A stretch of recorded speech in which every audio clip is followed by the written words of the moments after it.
अस्सलाम वालेकुम, welcome to my YouTube channel maths by K H. Next question है, the average of 6 number is 4.5। कहता है कि कोई 6 नंबर उन्होंने लिए हैं, हमें नहीं पता कि वो कौन से नंबर हैं। उन्होंने क्या काम किया है कि उसको उनकी एवरेज ली है और वो आई है 4.5। कहता है what is the sum of the numbers. आप हमें ये बताओ कि सम ऑफ नंबर क्या होगा। यानी कि ये देखें, एवरेज का फार्मूला मैंने अभी आपको बताया है। एवरेज का बेसिकली फार्मूला होता है average is equal to sum of numbers.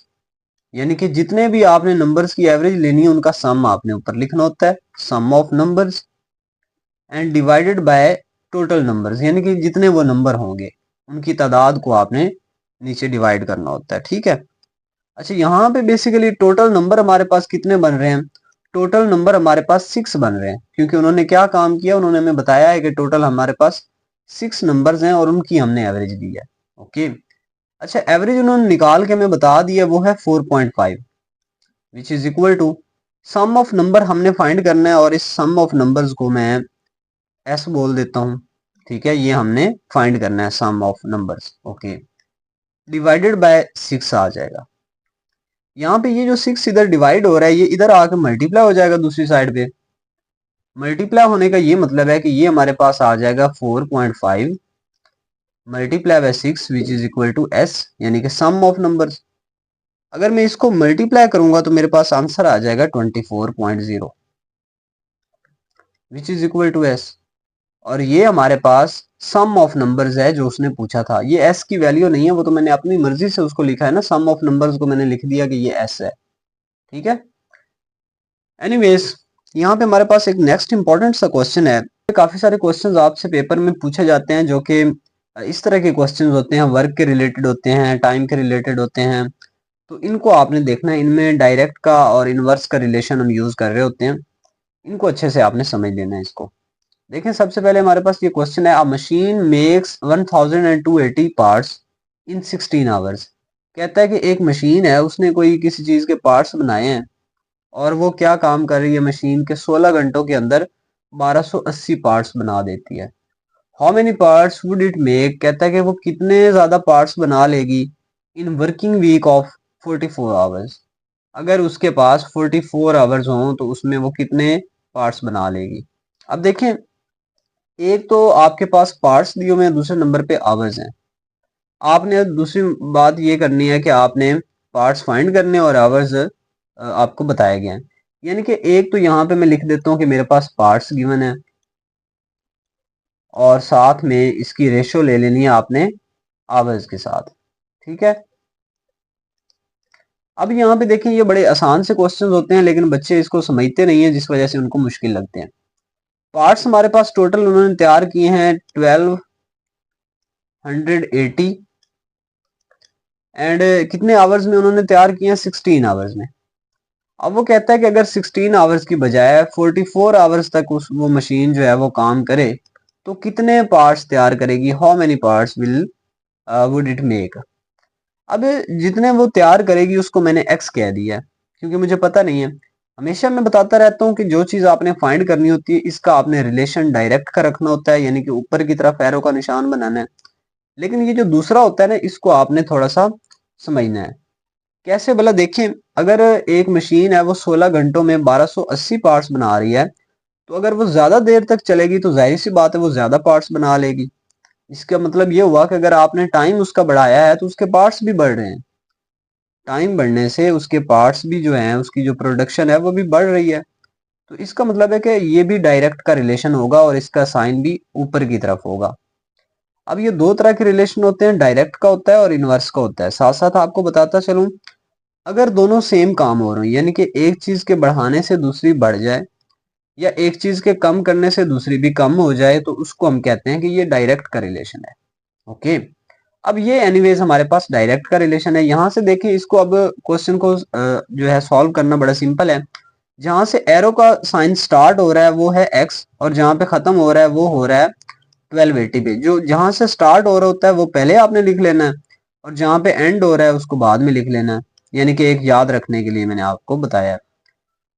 अब ऐसे एक्स को कुछ ना कहें, ये 44 ओनली डिवाइडेड बाय 16, इसको मल्टीप्लाई करवा देते हैं 1280 से, क्योंकि 1280 इधर डिवाइड हो रहा है, इधर आके मल्टीप्लाई हो जाएगा। ओके, अगर मैं इसको कैंसल आउट करूं 16 को और 1280 को, तो हमारे पास आंसर आएगा तकरीबन 80, और 80 को 44 से मल्टीप्लाई करवाएंगे तो हमारे पास आंसर आएगा 3520।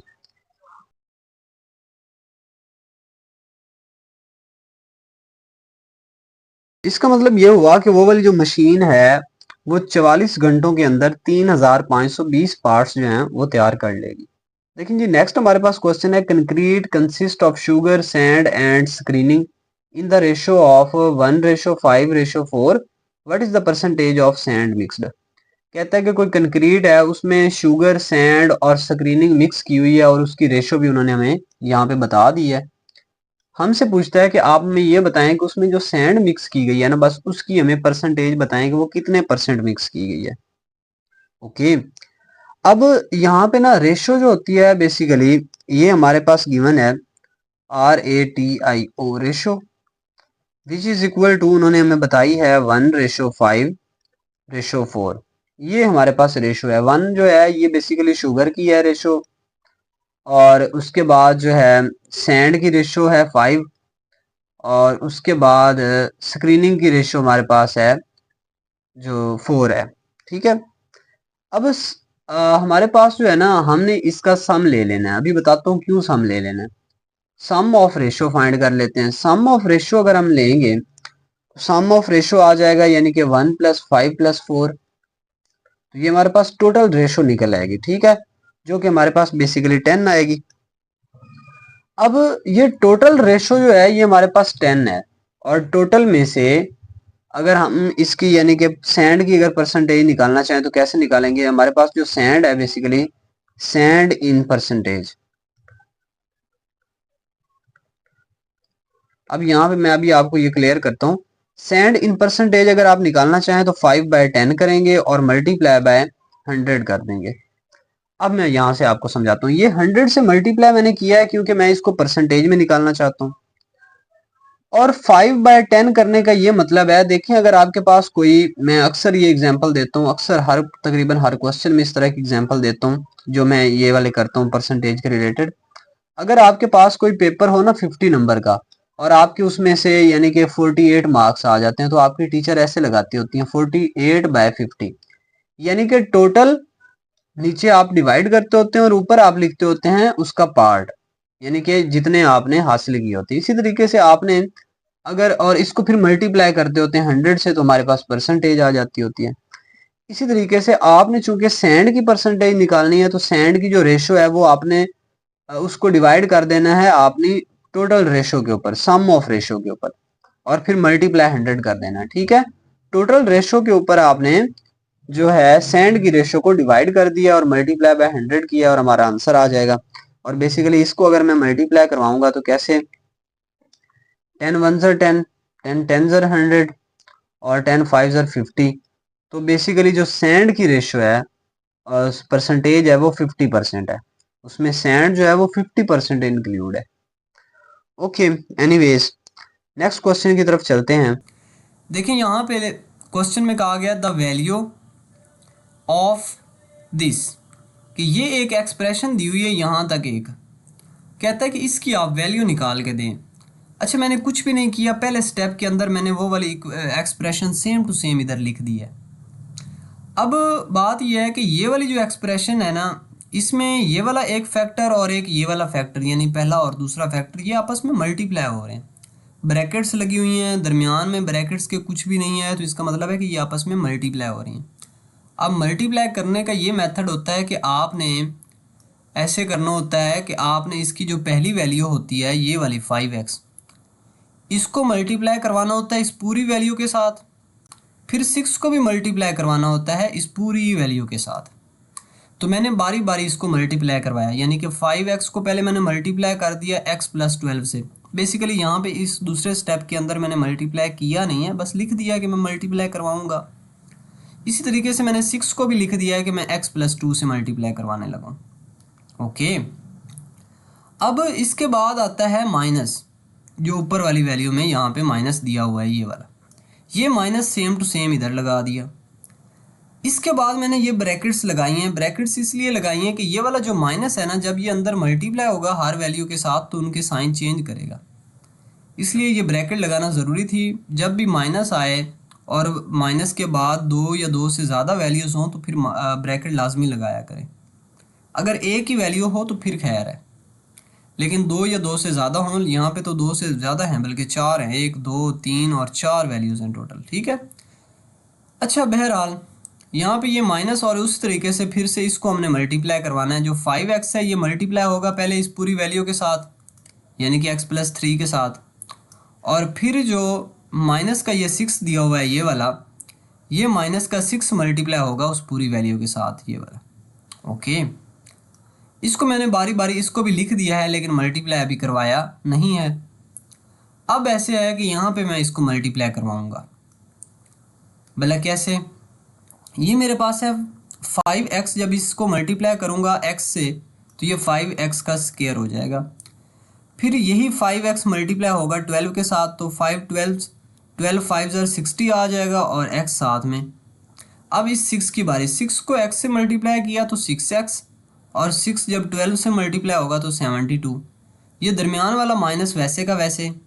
5x को अब x से मल्टीप्लाई करूँगा तो 5x स्क्वायर, और फिर 5x को जब मैं 3 से मल्टीप्लाई करूँगा इससे तो मेरे पास 15x आ जाएगा। अब इसकी बारी, ये माइनस का 6 जब x से मल्टीप्लाई होगा तो -6x, फिर ये माइनस और प्लस, प्लस माइनस माइनस हो जाएगा, और 6 को 3 से मल्टीप्लाई करेंगे तो 18 आएगा। ये मैंने इस तरीके से लिख दिया।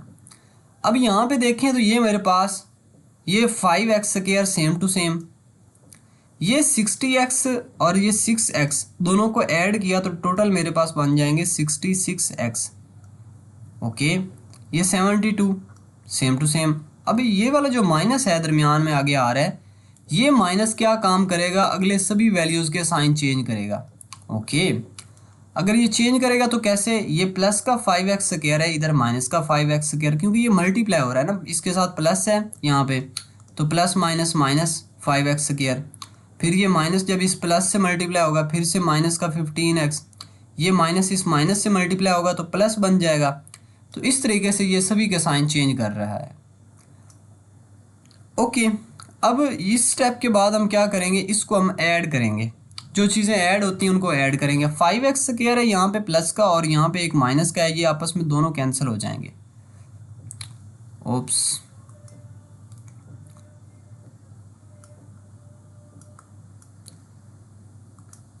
ये हमारे पास एक प्लस का 5x स्क्वायर था, एक माइनस का, दोनों कैंसिल हो गए। अब ये 66x प्लस का और ये माइनस का 15x और ये प्लस का 6x, मैंने क्या किया, 66 में इस 6 को भी ऐड कर दिया तो मेरे पास ये बन जाएगा 72x। 72x में से जब मैंने ये माइनस का 15 निकाल दिया तो बाकी बच जाएगा 57x, और ये 72 प्लस का है, प्लस का 18 है, दोनों को ऐड किया तो 90 आ जाएगा, और यही हमारे पास टोटल आंसर है। ठीक है, तो इस तरीके से हमने इसको सॉल्व कर लिया और ये हमारे पास आंसर आ चुके हैं। अब एक आप लोगों ने और भी ख्याल रखना, मुझे आपने बताना है कि क्या मैं इस तरीके से क्वेश्चंस को पहले सॉल्व करके यहाँ से जैसे समझा रहा हूँ इस तरीके से समझाऊँ, या फिर जो मैं पहले वीडियोस में मेथड अडॉप्ट कर रहा हूँ वो वाला ठीक है कि मैं पहले क्वेश्चन बस लिख लेता था और जब आपको समझाने लगता हूँ तो क्वेश्चंस सॉल्व करता हूँ साथ साथ, और साथ साथ समझाता जाता हूँ। टाइम का मैंने सोचा है कि किसी तरह टाइम बचाने की कोशिश करते हैं। वीडियो लेंथी हो जाती थी, आप लोगों का भी टाइम लगता है, मेरा भी टाइम लगता है, तो मैं सोच रहा था कि किसी तरीके से टाइम बच जाए, लेकिन आप लोगों ने बताना है कि किस तरीके से आसानी है समझने में। मेन मकसद है कि आप लोगों को समझ आए, जिस मेथड से आप लोगों को आसानी से समझ आ रही है वो मेथड ठीक है, फिर टाइम खैर है। ओके, ये यहाँ पे कहता है जी if x is equal to 7, x की वैल्यू दी हुई है जो कि 7 है। What is the value of this, इसकी हमने वैल्यू फाइंड करनी है, इस पूरी वैल्यू, इस पूरी एक्सप्रेशन की वैल्यू। ये मैंने सेम टू सेम एक्सप्रेशन यहाँ पे लिख दिया कि इसकी मैं वैल्यू फाइंड करने लगा हूँ। अब ये जो डिवाइड है दरमियान में लगा हुआ, इसकी जगह पे मैंने बटा लगा दिया है, बाकी कुछ भी नहीं किया। तकसीम का मतलब बटा ही होता है। अब मैं इस डिवाइड की जगह पे जब मल्टीप्लाई का साइन लेके आऊँगा तो नीचे वाली वैल्यू को ऊपर लेके जाऊँगा और ऊपर जाके उसका साइन चेंज हो जाएगा। यानी कि पहले 1/2 था तो अब उसकी पावर -1/2 हो जाएगी। ये आप लोगों ने ऐसे करके ख्याल रखना है। अगर फ़र्ज़ कर लो 2 की पावर 3 डिवाइड हो रहा हो 4 की पावर 2 के ऊपर, ऐसे करके कुछ हो फॉर एग्जांपल, तो जब आप इस 4 को ऊपर ले जाते हो ना, तो क्या होता है 2 की पावर 3 मल्टीप्लाई बाय ये ऊपर जाके मल्टीप्लाई ही होगा, तो 4 की पावर -2 हो जाती है। अगर यहाँ पे -2 होता तो फिर ऊपर जाके ये प्लस का 2 हो जाता। तो इस तरीके से वैल्यूज़ जो होती हैं इनकी पावर जब ऊपर नीचे भेजते हैं तो प्लस हो तो माइनस में और माइनस हो तो प्लस में चली जाती है। अब ये तो हमारे पास चले, इसको हमने डिवाइड की जगह पे मल्टीप्लाई लगा दिया। अब इन दोनों को हमने करना है मल्टीप्लाई। जब बेस सेम हो ना, बेस का मतलब है कि जैसे वहाँ पे भी एक्स है इधर भी एक्स है, ए की अगर पावर 5 हो और दूसरी साइड पे ए की पावर 2 हो और आपस में ये मल्टीप्लाई हो रहे हो, बेस यानी कि सेम हो जाए तो पावरें ऐड हो जाती हैं, यानी कि 5 + 2 हो जाता है। अच्छा ये भी आपने ख्याल रखना है कि अगर इस तरीके से हो यानी कि 5 - 2 हो रहा हो तो फिर वो पावर तब भी वैसे ऐड ही होती है, यानी कि 5 में प्लस आपने कर देना होता है -2, लेकिन इसको अगर देखें तो क्या होता है प्लस माइनस माइनस और 2 आ जाएगा, यानी कि 5 - 2 उसको लिखते हैं। ये एडिशन बेसिकली या सब्ट्रैक्शन दोनों एक ही चीज़ हैं, इसमें इतना मसला नहीं है। बहरहाल बेस सेम थी, एक्स इधर भी एक्स है इधर भी एक्स है, तो इनकी पावरें मैंने ऐड कर दी। ऐड का मतलब है कि दरमियान में मैंने इनको प्लस किया है, लेकिन वो माइनस, इस माइनस की वजह से इधर दरमियान में माइनस आ गया है। अब इन दोनों वैल्यूज़ का मैं लूँगा एलसीएम। ऊपर वाली जो पावर मैंने लिखी है इसका मैं एलसीएम लूँगा, ठीक है। ये जो मैंने पावर लिखी हुई है इसका मैं लूँगा एलसीएम। इसको साइड पे ज़रा सॉल्व कर लेते हैं। ये देखें ना, हमारे पास ये 5/2 है और -1/2 है। इसका दोनों का एलसीएम लूँगा 2 आएगा, 2 से 2 कैंसिल, 5 - 1 आएगा जो कि आ जाएगा हमारे पास 4/2। और ये नीचे मैंने सामने आगे लिख दिया है कि ये 4/2 आ चुका है। अब हम क्या करेंगे, 4/2 इनको कैंसिल करेंगे, 2 1 ज़र 2 2 2 ज़र 4, तो ऊपर x की पावर 2 बच जाएगा। ये मैंने नीचे लिख दिया। x की जगह पे x की वैल्यू लिख देते हैं। क्वेश्चन में दी हुई है 7, तो 7 का स्क्वायर 49 होता है और ये हमारे पास आंसर है। ओके ये एक क्वेश्चन है, थोड़ा सा सिंपल है। इसके बाद वाला थोड़ा सा टफ है, उसको आपने लाजमी समझना है। इसको अगर आपको समझ है तो इसको आप स्किप कर सकते हैं। m² + 7m - 18, इसकी आपने वैल्यू फाइंड करनी है, जबकि m = 91 है। देखिए m की जगह पे आप 91 पुट कर दें, m की जगह पे इधर भी 91 पुट कर दें, बाकी सेम टू सेम, ठीक है। 91 का स्क्वायर हमने वैल्यूज़ निकाली, ये आ जाएगी, और 7 को जब 9 से आप मल्टीप्लाई करेंगे तो ये आंसर आ जाएगा। माइनस का 8 सेम टू सेम 18। इन दोनों वैल्यूज़ को ऐड कर लेना है और ऐड करने से जो आंसर आए उसमें से 18 माइनस कर देना और ये आंसर आ जाएगा, सिंपल। नेक्स्ट क्वेश्चन जो कि वेरी इंपॉर्टेंट है, इसको आप लोगों ने अच्छे से समझना है। इसका मैंने एक स्टेप भी छोड़ा हुआ है ताकि मैं आपको साथ साथ समझा सकूं। इफ़ 1/1 + x/1 + x, ये सारे इक्वल है, ये एक एक्सप्रेशन जो है ये इक्वल है 1 के, देन फाइंड x, हमने x की वैल्यू बेसिकली फाइंड करनी है। अब देखें ये जो ऊपर बटे में ऊपर 1 है ना, इसको मैंने सेम टू सेम लिख दिया है। इसका मैं बटा अपने से 1 कर दूंगा और इन दोनों का ले लूँगा एलसीएम। मेरे पास जो एलसीएम आएगा ये बेसिकली 1 + x आएगा। अगर एलसीएम आपको लेना नहीं आता तो किसी चौथी पाँचवीं के बच्चे से समझ लें, या फिर मेरी बाकी जो वीडियोस हैं उनको अच्छे से देखें, वहाँ पे मैंने एलसीएम लेना कई बार समझाया हुआ है। अच्छा ये हमारे पास 1 + x आ जाएगा। 1 + x अगर आएगा तो ये मल्टीप्लाई होगा, यहाँ पे चूंकि 1 है तो ये 1 + x मल्टीप्लाई होगा इस ऊपर वाले 1 से पहले, इससे। जब इससे मल्टीप्लाई होगा तो इसको मैं लिखूंगा 1 + x, क्योंकि 1 से मल्टीप्लाई होकर उसका आंसर वही रहेगा। फिर ये दरमियान वाला जो ये प्लस आ रहा है, ये वाला प्लस मैं इधर लगाऊंगा। ओके अब क्या करेंगे, ये 1 + x और 1 + x दोनों कैंसिल हो जाते हैं, ऊपर सिर्फ x बच रहा है, ये लिख देंगे। यहाँ से आगे भला मैंने क्या क्वेश्चन कैसे किया है कि ये जो 1 है इसके नीचे ये वाली जो वैल्यू आ रही है इसको मैंने उठा के इस बटे के सामने लिखा है। बटे के सामने लिखा, इसके नीचे मैंने इसकी जगह पे अपने से 1 कर दिया। बटे के सामने जब यहाँ पे मैंने मल्टीप्लाई में लिख दिया इधर दूसरे स्टेप में, तो इसका ये हुआ कि आप ना बटा चेंज कर देंगे, यानी कि ऊपर वाली वैल्यू नीचे आ जाएगी, नीचे वाली ऊपर आ जाएगी। दो काम करने होते हैं, या तो अगर आपके पास ऐसे हो ना 2 की पावर 1 हो या 4 हो, जैसे मैंने ऊपर वाले क्वेश्चन में आपको समझाया भी है, यहाँ पे 2 की पावर 5 हो, अगर आप ये नीचे वाली वैल्यू को ऊपर लिखें यानी कि 2 की पावर 4 मल्टीप्लाई बाय 2 की पावर 5 करवाएं तो इसकी पावर आप माइनस में कर दें। या तो पावर चेंज करनी होती है या फिर आपने बटा उसका चेंज करना होता है, यानी कि इसका बटा अगर 1 होता और इसको मैं सामने ऐसे भी लिख सकता था 2 पावर 4 मल्टीप्लाई बाय 1/2 पावर 5। अब मैंने इसका साइन चेंज नहीं किया बल्कि बटा चेंज कर दिया, तो दोनों में से कोई एक काम करना होता है, या तो बटा चेंज करना होता है या फिर उसकी पावर का साइन चेंज। तो यहाँ पे चूंकि पावर का साइन चेंज करने की मुझे ज़रूरत नहीं थी तो इस वजह से मैंने इसका बटा चेंज किया। अच्छा बहरहाल यहाँ पर ये वाली जो वैल्यू है, ये वाली पूरी वैल्यू ये मल्टीप्लाई होगी इस 1 से, तो आंसर वही रहेगा। इसी तरीके से ये जो नीचे वाली वैल्यू है ये मल्टीप्लाई होगी इस 1 के साथ, तो आंसर वही रहेगा, लेकिन इसको साथ ही मैंने ऐड भी कर दिया क्योंकि ये x और x आपस में ऐड होके 2x बन जाएंगे। ओके, इसका मतलब ये है कि सिंपल ऊपर वाली वैल्यूज़ को मैंने ऊपर मल्टीप्लाई करवा दिया और नीचे वाली वैल्यूज़ को मैंने नीचे मल्टीप्लाई करवा के आंसर लिख दिया। अब मैं ऐसे करूँगा कि ये हमारे पास जो 1 + x है ऊपर वाली वैल्यू, इसको मैंने कुछ नहीं कहा, लेकिन नीचे वाली वैल्यू मैंने इधर इसके साथ मल्टीप्लाई में भेज दिया। ठीक है, दूसरी साइड पे आके मल्टीप्लाई हो जाएगी क्योंकि उधर डिवाइड हो रही है। जब 1 से मल्टीप्लाई होगी तो इसका आंसर यही रहेगा।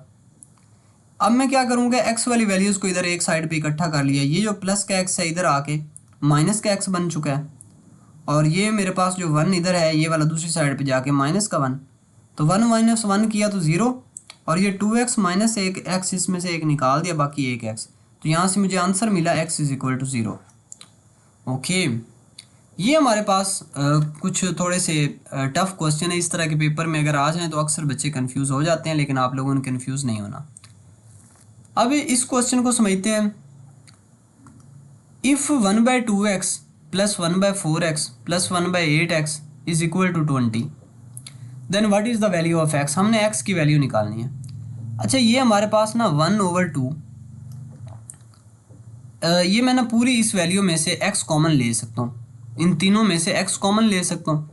x कॉमन लेने का ये मतलब है कि x बाहर लिखूँगा, बाकी अंदर बच जाएगा 1/2x 1/2 + 1/4 + 1/8 and it is equals to 21।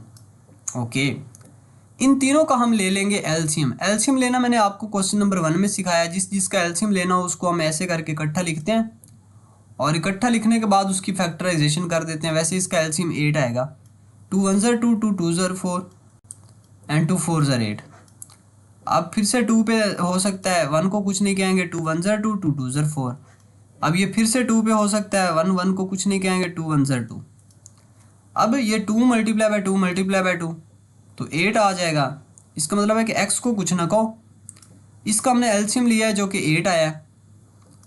अब इसको यहाँ से आगे थोड़ा सा आपने समझना है। इस 2 का टेबल पढ़ें, जहाँ पे 8 आए वहाँ पे रोक लेना, यानी कि 2 4 ज़र 8 होता है ना, यानी कि 2 × 4 = 8 होता है। तो ये आपके पास 2 तो ऊपर खड़ा है, ये वाला जिस पे मैंने निशान लगा दिया, ये वाला 8, ये वाला नीचे एलसीएम में है। ये जो दरमियान में 4 आ रहा है ना, ये ऊपर 1 से मल्टीप्लाई हो जाएगा, यानी कि 2 4 ज़र 8 होता है, तो 4 1 ज़र 4 प्लस, अब ये जो 4 है 4 वाला टेबल पढ़ें जहाँ पे 8 आएगा, रुक जाएंगे, 4 2 ज़र 8 होता है, तो 2 ऊपर मल्टीप्लाई हो जाएगा 1 के साथ, 2 1 ज़र 2, 8 1 ज़र 8 होता है, तो 1 ऊपर 1 से मल्टीप्लाई होगा, वो 1 ही रहेगा।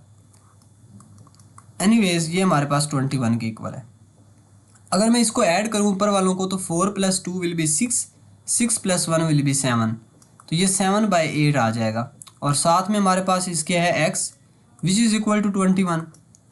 x को कुछ ना कहें, ये वाला जो फैक्टर है इधर आके जो चीज़ डिवाइड हो रही है वो मल्टीप्लाई हो जाएगी, यानी कि ये हो जाएगा मल्टीप्लाई बाय 8/7। इसको यहाँ से कैंसिल किया जा सकता है, 7 1 ज़र 7, 7 3 ज़र 21 और 8 3 ज़र 24, और ये हमारे पास x का आंसर आ चुका है। तो इस तरीके से हम इस क्वेश्चन को सॉल्व करते हैं। अब जी ये आपके पास कुछ एक अलजेब्रा का और क्वेश्चन है, उसके बाद हम परसेंटेज के रिलेटेड कुछ क्वेश्चंस करेंगे जो कि वेरी इंपॉर्टेंट हैं, आप लोगों के लिए समझना ज़रूरी है, पेपर में अक्सर पूछे जाते हैं।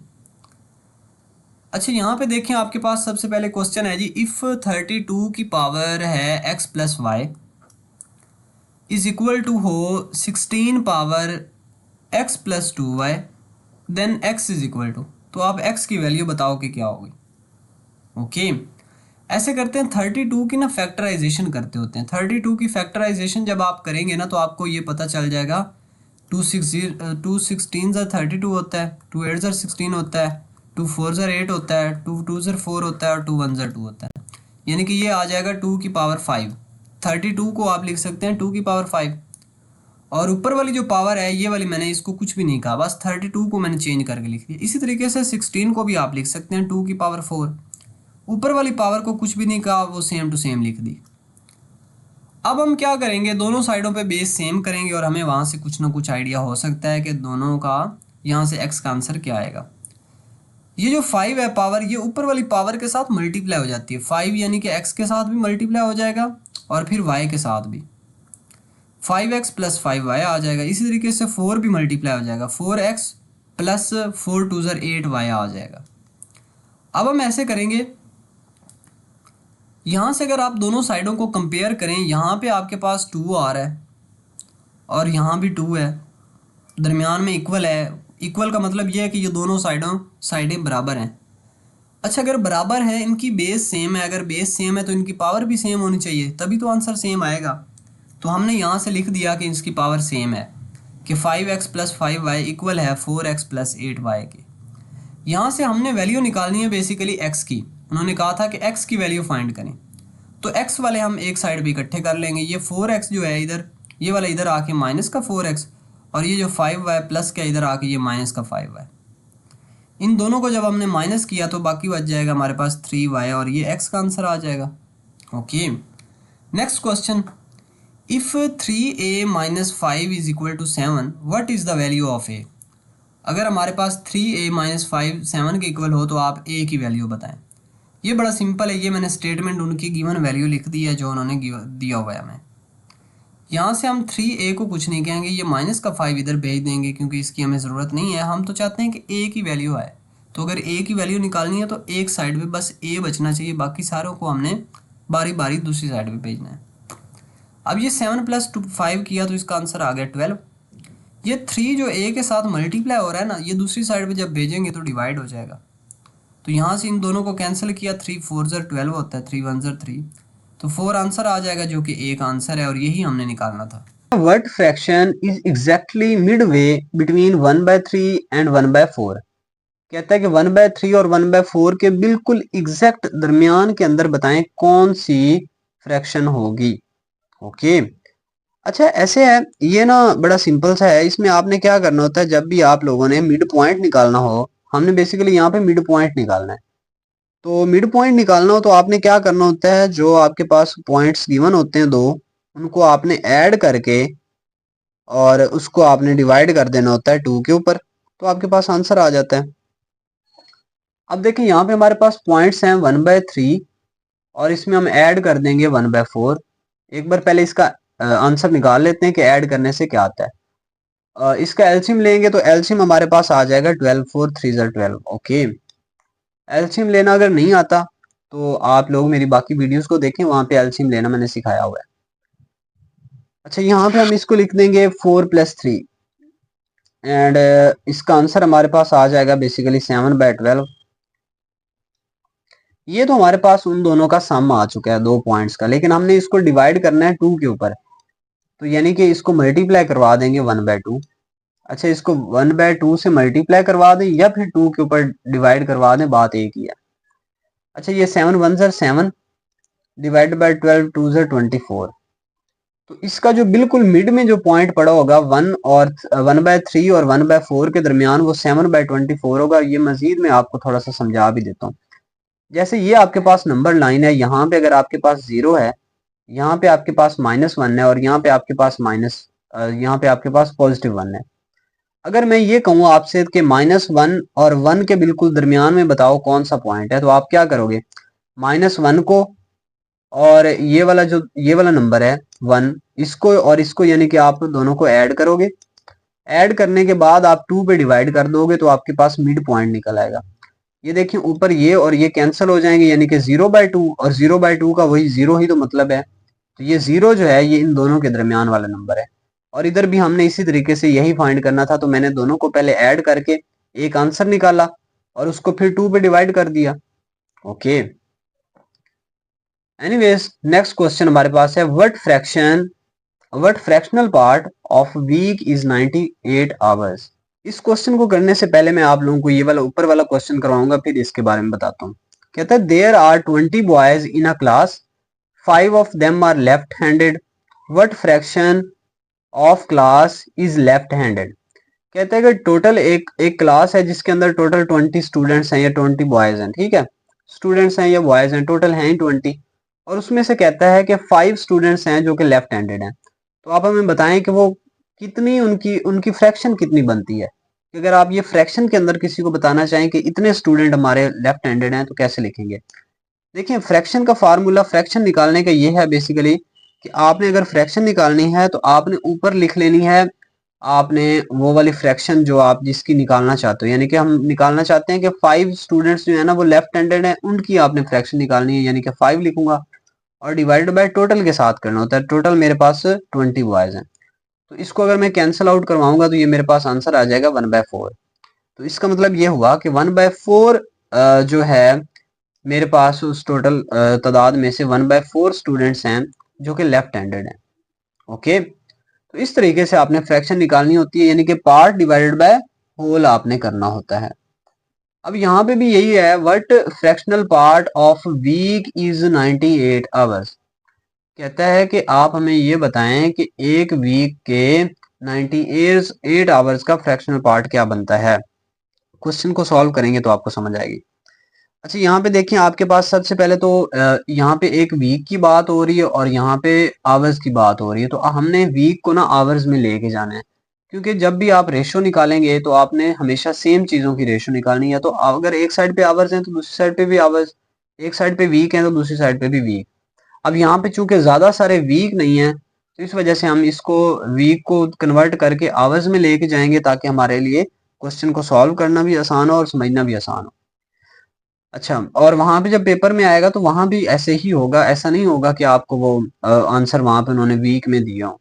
ओके, कहता है कि 98 आवर्स एक वीक का कौन सा पार्ट बनता है, फ्रैक्शनल पार्ट उसका बताएं। यानी कि ये जो 98 आवर्स है ना, ये ऐसे समझे जैसे वहां पे लेफ्ट हैंडेड स्टूडेंट थे, और एक वीक जो है ना ये टोटल हमारे पास नंबर ऑफ स्टूडेंट है, ये समझ लें। यानी कि वीक के आप आवर्स सबसे पहले निकालें, फिर आपको आसानी से समझ आएगी। जो 1 वीक होता है ये बेसिकली इक्वल होता है चूंकि 7 डेज के, और एक डे में 24 आवर्स होते हैं, तो 7 मल्टीप्लाई बाय 24 करेंगे तो हमारे पास एक वीक के आवर्स निकल आएंगे, जो कि बेसिकली आपके पास हैं 168 आवर्स। ओके, ये हमारे पास एक वीक में आवर्स होते हैं 168 आवर्स। अब वो कहता है कि 98 आवर्स का आप हमें बताओ कि वीक के साथ फ्रैक्शन क्या बनेगी, एक वीक के साथ फ्रैक्शन क्या बनेगी। तो यहाँ पे फिर से वही बात है कि अगर आपने फ्रैक्शन निकालनी है तो पार्ट डिवाइड बाय होल करेंगे। पार्ट हमारे पास है 98 आवर्स और पूरा एक वीक था, तो वीक का मतलब है 168 आवर्स। और जब हम इसको कैंसल आउट करेंगे तो कैंसल करने के बाद हमारे पास जो आंसर आएगा वो बेसिकली आएगा 7/12।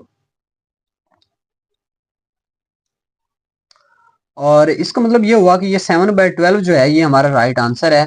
तो इस तरीके से हम बता सकते हैं कि 98 आवर्स की अगर हमने फ्रैक्शन बतानी हो एक वीक के साथ, तो हम उसको क्या लिखेंगे कि ये 7/12 है। और कैसे हमने फ्रैक्शन निकाली है ये भी आपने देख लिया है। ओके, एक ये हमारे पास क्वेश्चन है, which of the following is less than 5/11। आप में इनमें से बताओ कि कौन सा नंबर ऐसा है जो 5/11 से छोटा है। अच्छा, इसके लिए ना आसान सी बात यह है कि आप ना 5 को अंदर रखो और 11 पे डिवाइड कर दो। ठीक है, इसका जरा थोड़ा सा आंसर निकाल लेते हैं। ये डिवाइड नहीं होता, इधर 0 लगा के इधर पॉइंट लगाएंगे तो 11 4 ज़र 44 आएगा। ओके, ये इसको अगर हम माइनस करेंगे तो आंसर आएगा 6। इसका इधर एक 0 और लगाया जा सकता है तो 11 5 ज़र 55 आ जाएगा। इसको यहीं पर एक बार स्टॉप करते हैं, फिर अगली बात बताता हूँ। ये 3/2 को भी हम डिवाइड कर लेते हैं। 3/2 को डिवाइड करने का ये मतलब है 3 को अंदर रखें, 2 पे डिवाइड कर लें। 2 1 ज़र 2, और 3 में से 2 जाएंगे तो 1, बस इसको भी इतना ही डिवाइड करें, इसका आंसर अभी हमारे पास 1 आ चुका है। इसको भी डिवाइड कर लें तो 5 मल्टीप्लाई बाय, यानी कि इसको मैं लिख सकता हूँ 5, इधर 0 लगाऊंगा, इधर पॉइंट लगाऊंगा, 5 4 20 आ जाएगा, और ये हमारे पास खत्म। अब देखिए ये 1/2 है और इसका हमारे पास आंसर होता है 0.5, ये हमें ऑलरेडी पता है, वैसे आप निकाल भी सकते हो डिवाइड करके भी। अच्छा देखिए हमसे ये पूछा गया था कि 5/11 से छोटा नंबर में बताओ कौन सा है, तो 5/11 का हमारे पास आंसर आया है 0.45, इसका हमारे पास आंसर आया है 0.4 ओनली, इससे आगे कुछ नहीं है। और ये बाकी जो नंबर आए हैं ये 1 आया पूरा और ये 0.5 आया, यानी कि ये भी बड़ा है, ऑप्शन ए भी बड़ा है, ऑप्शन सी भी बड़ा है, लेकिन ऑप्शन बी जो है ना ये छोटा है, तो हमारे पास ऑप्शन बी जो हुआ ये हमारा राइट आंसर हुआ। देखिए नेक्स्ट क्वेश्चन है, if 4/9 of a number is 12, what is the number. कहता है कि अगर आपके पास एक नंबर का जो 4/9 पार्ट है वो 12 है। आसान मेथड इसका ये है कि 4/9 आप यहाँ पे लिख लें, 4/9 ऑफ का मतलब होता है मल्टीप्लाई, ऑफ अ नंबर यानी कि कोई नंबर है हमें नहीं पता तो उसको हम एक्स कह देते हैं, 4/9 of a number is equal to 12 है, ठीक है। हमें आप वो नंबर बताएं जिसका हमें नहीं पता था, ये हमने एक्स की वैल्यू निकालनी है। एक्स को कुछ नहीं कहते, ये 12 को कुछ नहीं कहते, 4/9 जब इधर आएगा तो ये 9/4 हो जाएगा, और जब हम इसको कैंसल आउट करवाएंगे तो हमारे पास एक आंसर आएगा जो कि basically x is equal to 27 आ जाएगा, और यही हमारा आंसर है, वही नंबर है। यानी कि अगर 4/9 ऑफ 27 ले लें, जो इसका आंसर आएगा वो बेसिकली 12 आएगा। तो ये थे हमारे बहुत ही मोस्ट इंपॉर्टेंट क्वेश्चंस जो कि पेपर में आते होते हैं और बच्चे इसमें कंफ्यूज हो जाते हैं। आप लोगों ने इसकी अच्छे से तैयारी करनी है और इसमें कंफ्यूज बिल्कुल नहीं होना, इसकी प्रैक्टिस करें ज़्यादा से ज़्यादा, इन क्वेश्चंस को ज़बानी करें, इस तरह के सैम्पल क्वेश्चंस लेके उनको खुद सॉल्व किया करें ज़बानी। थैंक यू फॉर वॉचिंग, अल्लाह हाफिज़।